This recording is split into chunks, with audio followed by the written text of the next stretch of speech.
old time music is a single person or a group of people playing or singing in an old time traditional style about the aspects of life that are important to them, happy and sad, and it's usually learned in a face-to-face manner from the older generation, or now recordings of the older generation.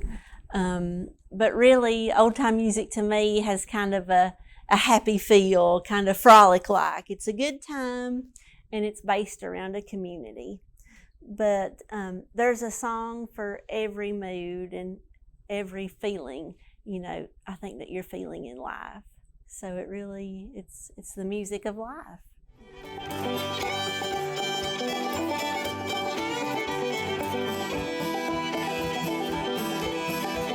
Well, I think it's important to highlight these stories today because in highlighting those stories, we celebrate the achievements of female musicians past. In the present, current female musicians have the opportunity to tell their own story in their own words. And I think that's very important. Because everyone has their own different and unique story. For future generations, I definitely believe that it will give younger female musicians inspiration, and current and past female musicians will serve as a role model for them.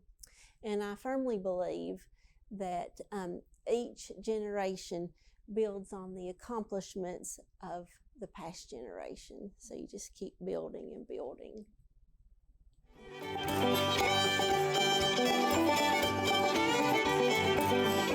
Well, it was just the whole sense of community, that really pulled me toward old time music. I had recently hurt my knee playing softball, and my orthopedic surgeon, he said, well, why don't you learn to play an instrument? And well, there wasn't really an instrument that really spoke to me at that time, and of course, like the first instrument I thought of was something like in marching band. I was like, I can't do that. And the first woman that I saw playing the banjo that I really paid attention to was Dee-Dee Price. And she's from White Top, Virginia. And she still plays the banjo, though I haven't seen her for a while. But it was at this old abandoned store building where they had an old time jam session on Thursday nights. And we always called it the music.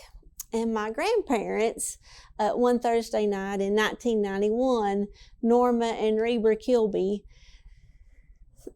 our cousin Dean Sturgill had talked them into coming.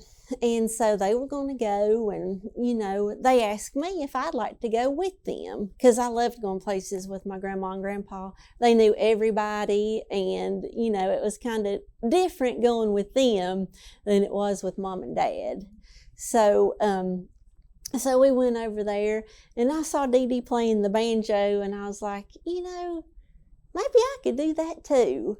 And it was a friendly atmosphere, even though it was to drive by and look at it, it was just an old abandoned store building. But once you went inside, it was like a different world, And so that's really, how I got into music. The first time I had like a real desire to play, and be a part of that. The next female musician that had a direct impact on my playing was Emily Spencer. And I think the world of Emily. And a couple years, I guess it was maybe just a year or so after I had been to that jam session, I got my first lesson with Emily. And, I think Daddy took me to my first banjo lesson at Thornton and Emily's house, and then afterwards my mama, she took me, and it was just, Emily, she was so open, she was so sharing her husband Thornton, they just thought I could do it right away, and I was just so happy because I wanted to do it right away. And so she was always so generous, with her music, that it really encouraged me and inspired me that maybe I could do it too. Another female musician who has influenced me was Ola Belle Reed, and she was from Lansing, North Carolina, also a clawhammer banjo player also. And she and her family migrated north to that southeastern Pennsylvania, northeastern Maryland, northern Delaware area. And there was a lot of people from Ashe County and the surrounding area who took that route, really, I guess, in search for a better life, because, it was pretty hard in the mountains. And she and her brother, Alex Campbell, had,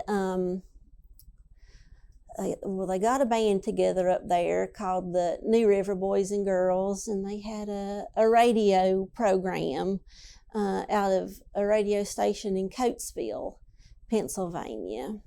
And then they would often make trips back down to Ashe County, where they would pick up, things like green beans and pinto beans and cured ham, and then they would take those goods back up north and then sell them at their store. I think it was Kimball's Corner. And then they were involved with the New River Ranch and Sunset Park, outside music parks where they, had old-time bluegrass and country music groups come and play.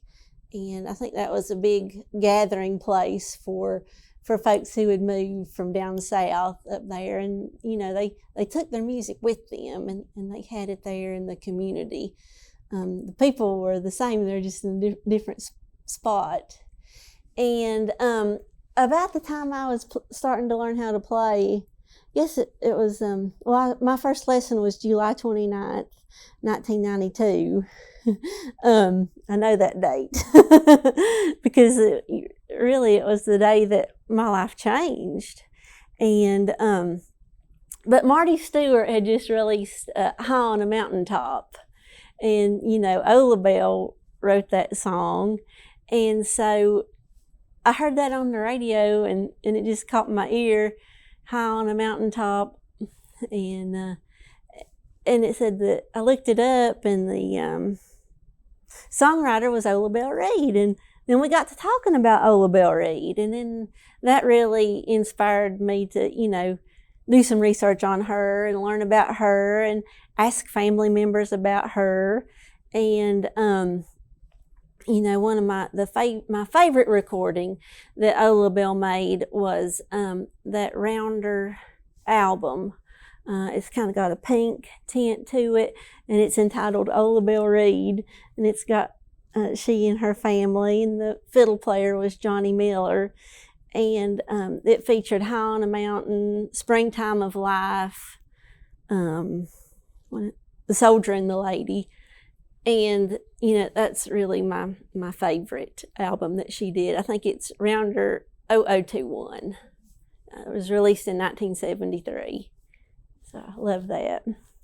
Another female musician who influenced me, not really directly, but when I think about females in country music, I always think about Dolly Parton, because, I feel like she has stayed true to her mountain roots. And automatically, when I think about her and women in old-time music and women at work, I think about her song 9 to 5, that chronicles some of the challenges that women face when they work outside the home. I think some of that's lessening now, but Dolly Parton, 9 to 5, and Islands in the Stream, those are some of the songs I think about when I think of her. But I admire her because she has been able to use her good fortune, to benefit others in a lot of different ways.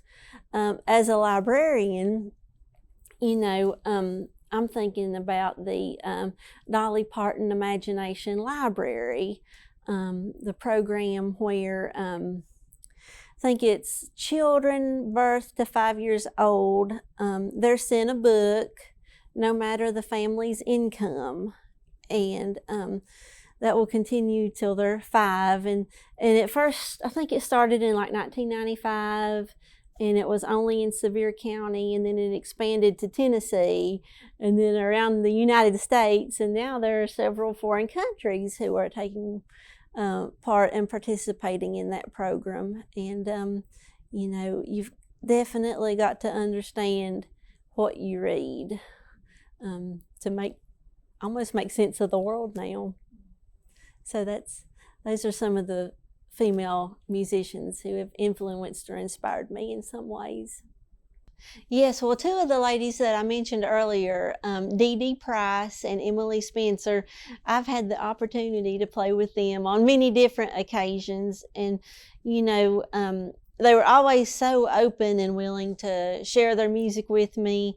That they gave me my start, really in old time music, and looking forward, I want to be to others what they were to me, very open in sharing with music, because that's how we pass it on.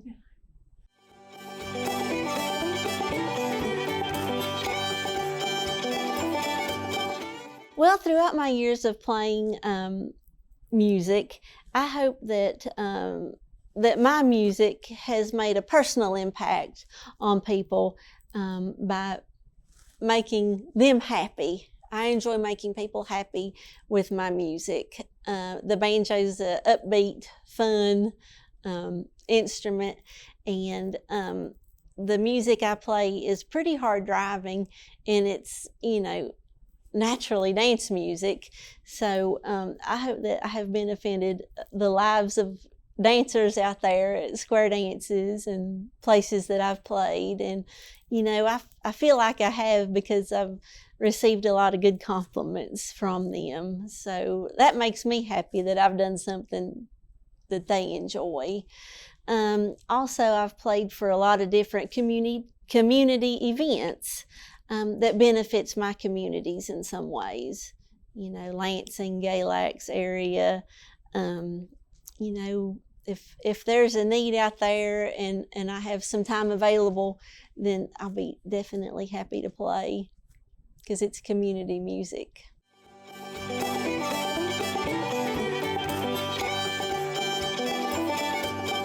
Speaking about carrying on traditions, I just love to get together and play with friends. That's the big part of old time music. I also attend area fiddlers conventions, and we have been doing that since, I guess it was like 1994 was our first year going to the fiddlers conventions. We made the whole round of fiddlers conventions in the area. The first one I went to was the Ashe County Fiddlers Convention in 1993, and that was a really fun time. But at fiddlers conventions, you meet so many people, that are not, close to Lansing, and it was great to learn songs from people I'd meet there, and I'd see them next time, see them next year. So that was a tradition that we took part in. I love to remember people I've met and musicians by playing songs that they sang or played, or tunes, I guess I should say, and playing their tunes, remembering them, telling stories about them, telling stories that they told. Those all go toward carrying on that tradition.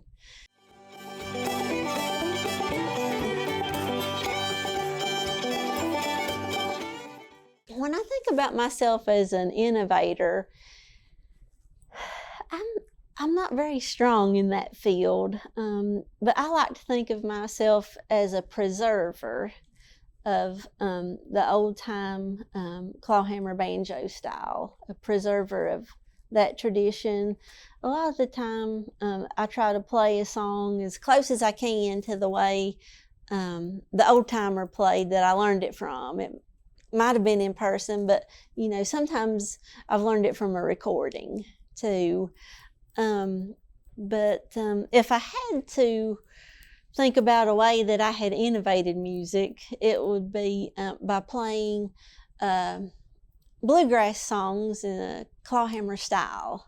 I know that's nothing new really, but on my CD, Trish Kilby Fore, clawhammer banjo Blue Ridge style, I did include a few more bluegrass style songs that had that bluegrass swing to it, and I really enjoy. I guess I kind of got into that over at the music, that Thursday night jam session that I spoke of earlier, because it was old time and bluegrass musicians together, they're playing, and I just love that sound, old time and bluegrass together.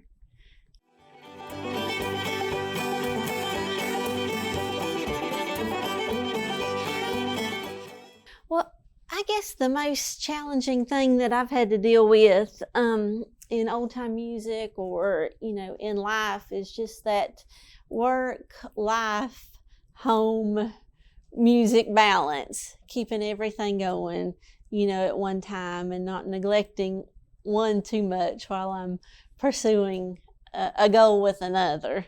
So it's just, the daily juggling and, sometimes making time for music because I have several other demands upon my time right now that are important. But playing music is something that I really don't depend on for a livelihood or work. It's something that I do for enjoyment. So, that it's a little bit different. I could see there being more challenges when people depended on that for a part of their living. But I'm a pure amateur in that respect. I just really want it to be something fun. I don't want to make it into work.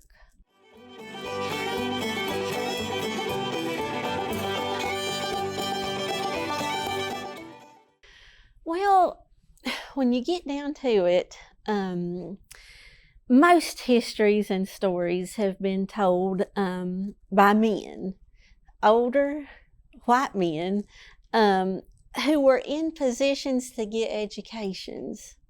I think that's key. They are the writers of the history books, but I think that's changing some now. In the past, women's roles in society was to be at home, tending the home and hearth, taking care of, their children, often being the moral compass of the family, and taking care of business while men were away from home working. So they had to keep everything running. Women did play music. There were a lot of women musicians, but they mostly played at home, while these other things were going on. Families and communities, religious beliefs also, impacted whether there were a lot of dances, in the area, because some religious denominations, kind of frowned upon dancing or music too, because the fiddle had a reputation for being the devil's instrument. So I think that made things vary from community to community, and family to family.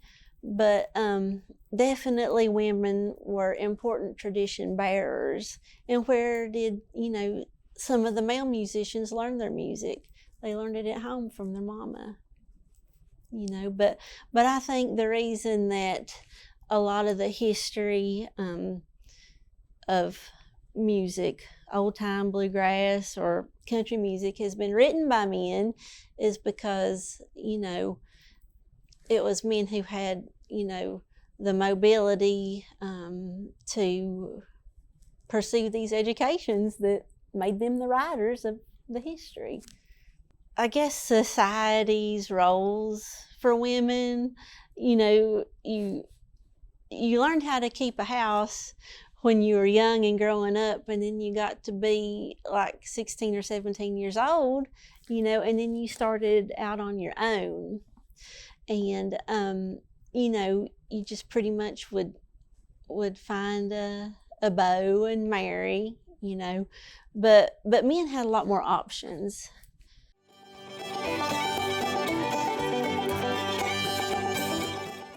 Well, I didn't think about this until just now, but, you could have a women's music directory, online with a picture and a little biography about each female musician that took part and some of the programs that they could offer others, similar to like the Blue Ridge Music Trails artist directory, but women in music.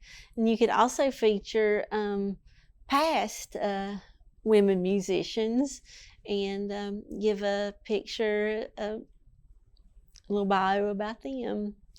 One thing that I thought of earlier is the production of a CD of some kind, or a downloadable form of media where you could use a snippet of an interview and then a special tune that the person played, and that would be something that people could listen to and hear a range of female musicians. A special showcase, maybe at Bristol Rhythm and Roots, have a stage and get 3 or 4 women up on stage at a time and let them tell their story, how they learned to play or who had influenced them, women musicians of the past or current day, and share those stories in that fashion along with music. And if this exhibit is portable, then you could allow this exhibit to travel to some different places and communities and community centers and libraries.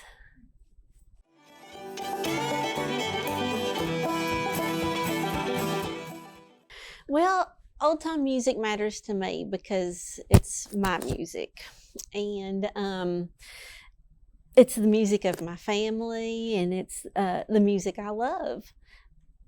Although my parents didn't play, past generations did on both sides of the family.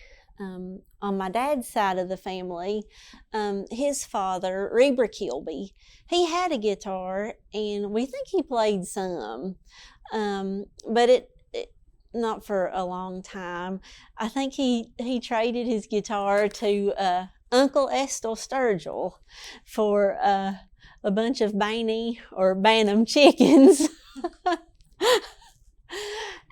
And my great uncle Emery Kilby, he played the banjo. We've got a couple of pictures of him with his banjo. And then my great grandfather, Robert Kilby, he made a lot of things, and he made furniture, but he also made dulcimers, and they were pretty nice dulcimers from what I understand, and I'd love to see one, and but I want to do some more research on him. I'm already thinking about calling a cousin who has a lot of pictures, because I think it would be so neat to find a picture of him with a dulcimer now.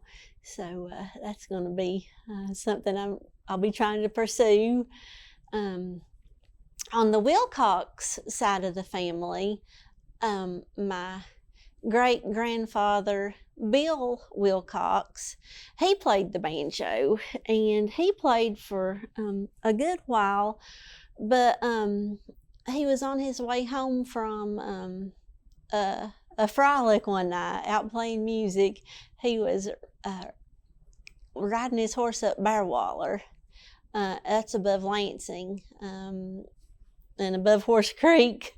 But anyway, he saw a lady in white out near a tree, and she was peeping around the tree, and as he got closer, she was peeping around, and he really wasn't one to get scared, but now that really scared him. It made an impression on him, and he finally got by the tree, and he looked back, and she was looking around the other side of the tree at him.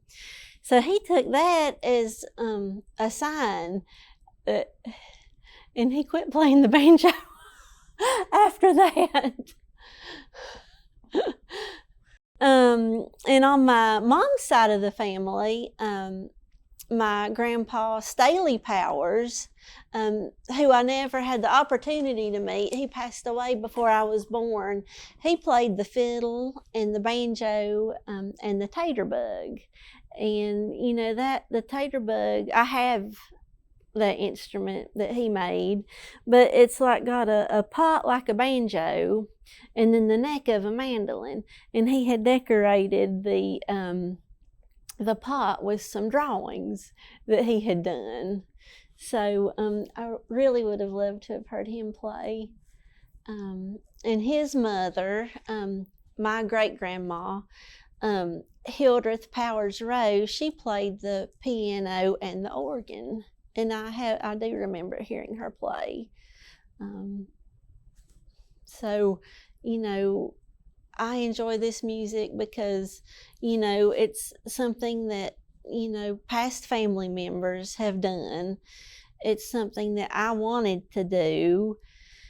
It allows me to be a part of something greater than myself, and it allows me to do something that my ancestors did, although we live in very different times. So that's why playing old-time music is important to me. When I was first learning to play, people commented on what good timing I had, and maybe I partly attribute that to attending some musical events, before I really started learning to play.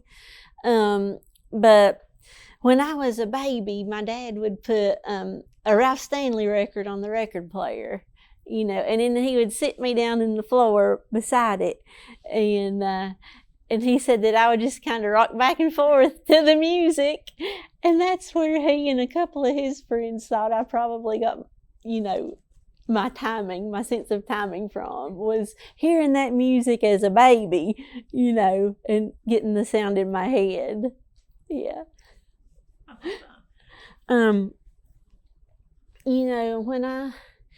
When I discovered that I had a desire to play the banjo, it wasn't just, I'd always wanted to play the banjo for my whole life. It was when I went over to that old time music jam session on Thursday night, and I'd seen Dee-Dee playing the banjo, and I thought, maybe I could do that. But it was like musicians had kind of a special place in the community. Like, well, we could have something, but we'll have to get some musicians together, and it was always a good time when music was there, like it was just a good time. Most of the jam sessions that I have been a part of have had, that real positive feel, although there are songs that are sad and that you want to sing sometimes, maybe when you're feeling sad, to help, I don't know, just express those feelings. But I wanted so much to be a musicianer That's what the term they called it, these musicianers. And I wanted to do a lot of those fun things that they did. So I practiced a lot when I was learning, and a lot of times I would practice before the school bus came. I get up a little bit early in the morning and have some time to play some tunes, and Mama would say, "Trisha, you're gonna miss the school bus." But I never did. I always got it put up and ready to go at that time. But that just shows, to me, when I think back about that, I was like, gosh, I played before I went to school. But through old time music, I have got to meet so many people, and they've all been interesting in some way or another.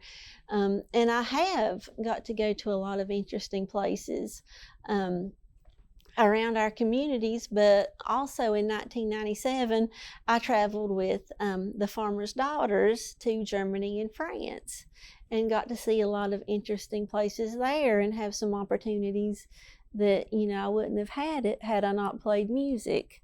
But I love meeting people and making new friends.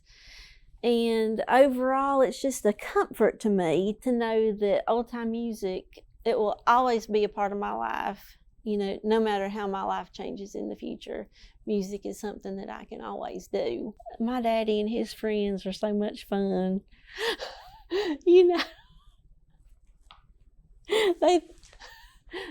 But in a way it makes sense, that they think I got that timing from when I was little and, rocking to that music. It could have.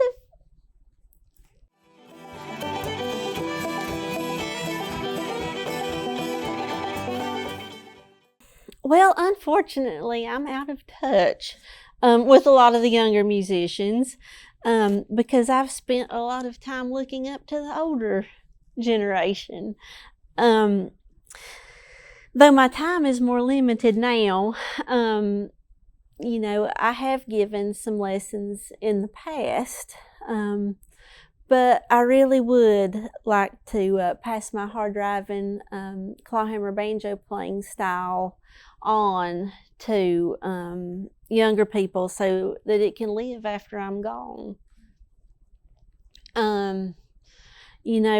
I don't want to name one player over another, but I do want to emphasize the importance of the Junior Appalachian Musicians Program. Programs like that introduce music in the schools or after school. It allows kids to see music up close at an early age, and see if it appeals to them, because they have to be exposed to it to see if they like it. I also believe that having youth competitions at fiddlers conventions can go a long way in inspiring young female and male musicians to play, because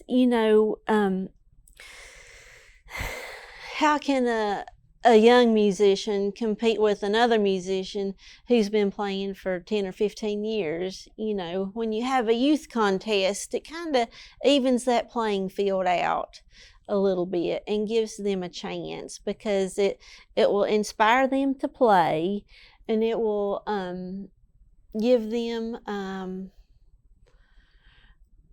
a ribbon. Wow, that's a big thing to win a ribbon, and they'll have this feeling inside them, a feeling of accomplishment, that they'll carry with them for the rest of their life. And I think that's important. Back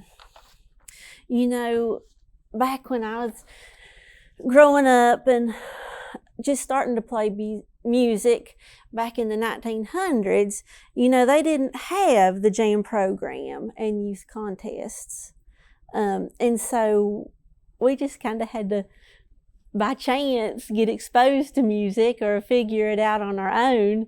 And then we had to practice like crazy, because when you're playing instruments, you want to go to the fiddlers conventions, and, winning a ribbon at that time was like a validation that you had done something, you know. And so I think those youth contests are a really good inspiration for young people. But in closing, I would like to say that I started in old time music as a kid, you know, and I wasn't really concerned about if players were male or female, you know. I just wanted to learn, and I was lucky. I mean, I was so lucky to be around a community of excellent musicians, male and female, and they all helped me along the way. But there were many men who took a kind and genuine interest in me and helped me along that way. You know, some of those men include Thornton Spencer, who was there when I took lessons with Emily, you know, and I didn't know anything really at that time, but they kind of showed me how to play along with music. And I didn't have to know the melody, but they were the ones who first introduced me into watching a guitar player and seeing when they change chords, and then making that connection to the chords on the banjo so I could play along with people even if I didn't know the song. You know, Enoch Rutherford, he was one of my heroes, and he helped me some and shared some older tapes with me that I learned some of his music from. Bill Birchfield, he was just so much fun to be around, and you talk about a person who had the stories. You know, sometimes you couldn't understand all of the story, but just to hear him telling it, it was so funny, you know. And I met Harold B. Hausenfluck at Richmond, or at Galax. He's from Richmond, but he taught me some of the nuances on the banjo, things that the old timers did, and he impressed upon me the importance of, you know, trying to play it kind of like the old timer that you learned it from or that influenced you did. And Larry Pennington from Warrensville, North Carolina, he was a big influence on me. He attended that old time music jam session on Thursday nights, and he was a bluegrass banjo player. And I think playing with him really helped me learn how to play along with bluegrass players, you know, or learn some of those bluegrass songs. But those are a few of the men who really influenced me, just to name a few. But I would like to make special mention of my fiddling cousin, Dean Sturgill. He's been passed away just over a year. But he was in large part responsible for getting my grandparents to go to that jam session on Thursday nights that we always called the music. Now, some people called it the hog stomp, but we called it the music. But, you know, but when my grandparents went, that meant I could go too, you know, and so that was my way. And, you know, Dean, he went with my daddy when he bought me my first banjo. And, you know, he encouraged me when I was learning. He kept asking me about it. You know, he was there every step of the way for me learning to play the banjo. And, you know, he would call out the chords to me when I was lost and didn't have a clue. So for me, you know, I mean, there have been female musicians who inspired me, but I have to admit there's been a lot of men who had a really positive influence on me too. So I got to thinking about them at the end.